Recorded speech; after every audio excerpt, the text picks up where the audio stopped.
RSS को समझने के लिए मल्लिकार्जुन और राहुल गांधी को लेने होंगे कई जन्म।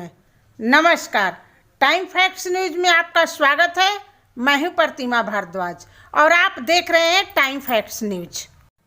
गिरिराज सिंह मंगलवार को पटना से बक्सर पहुंचे। जिला अतिथि गृह में पत्रकारों से बातचीत करते हुए बोले कि कांग्रेस पहले गुजरात में जीत कर दिखाए।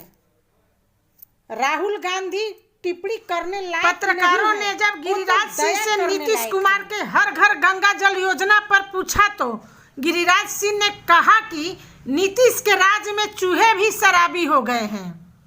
नीतीश जी इसी के प्रायश्चित कर रहे हैं, हर घर गंगा जल पहुंचा करके। पूरी खबर देखने के लिए आप बने रहिए मेरे साथ। मल्लिकार्जुन और कांग्रेस के राहुल गांधी को कई जन्म लेना पड़ेगा, तब आरएसएस को जान पाएंगे। आरएसएस वो संगठन है जो भारत के उत्थान के लिए, भारत की अस्मिता के लिए, भारत की संस्कृति के लिए, भारत के सांस्कृतिक धरोहर के लिए पूरे कुर्बान करने वाला है। इसलिए मल्लिकार्जुन और राहुल गांधी को आरएसएस समझने में कई जन्म लगे। गांधी पर कोई टिप्पणी करने लायक नहीं, उन पर तो दया करने लायक। लेकिन कांग्रेस तो कह रही एक चुनौती मोदी को देंगे 24 में। वो 24 में 24 सीट भी बचेगा तब न। पहले गुजरात में तो बचा ले, गुजरात असेंबली में के चुनाव में तो बचा ले।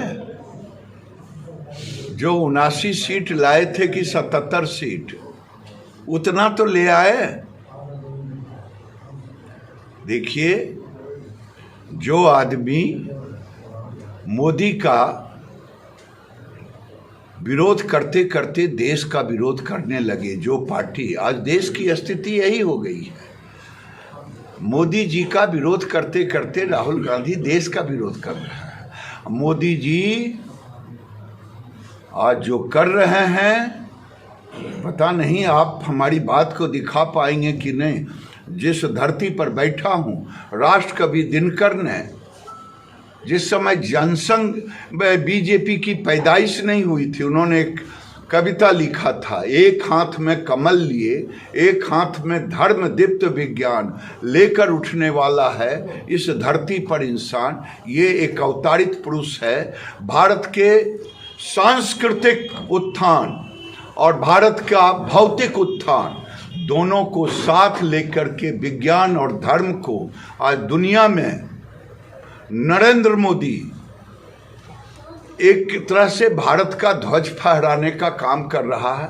आज यूक्रेन और रशिया की लड़ाई में भारत के 50,000 बच्चे जो इंजीनियर और डॉक्टर बन रहे थे, दुनिया ने देखा। सीज फायर करना पड़ा और पाकिस्तान के बच्चे भी भारत के झंडे लेकर के, मोदी का नाम लेकर के निकले। ये आज मोदी भारत के एक तरह से अवतारित पुरुष के रूप में हर घर जल नल के बजाय अब हर घर गंगा जल भेज रहे हैं। इस पर क्या आप कहेंगे? मैं क्या कहूँ, नीतीश जी के साथ मैं मंत्री रहा हूँ, मेरे मुख्यमंत्री हैं। आजकल तो सबों को सम्मान भी दे रहे हैं, छोटे बड़े को भी प्रणाम कर रहे हैं, कई ये जगह मैं देखता हूँ। लेकिन नीतीश जी ने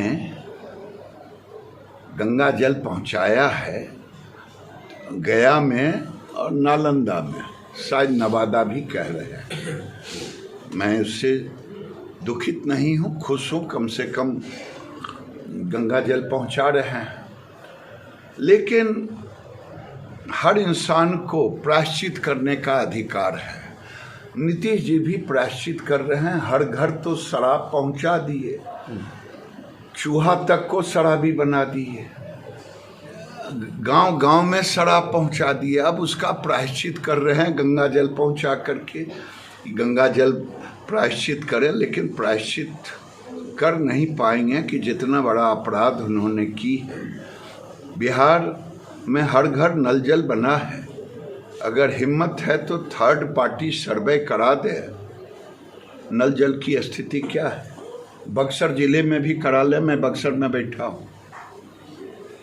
उपेंद्र कुशवाहा कल कहे हैं कि गिरिराज दा जो बयान दे रहे हैं जनसंख्या नियंत्रण को, उनकी सरकार है लागू करके तो देखें, उनकी हिम्मत है तो लागू करें। चिंता न करें, बिहार में जिस दिन हमारी सरकार बनेगी हम जनसंख्या नियंत्रण कानून को लागू करेंगे।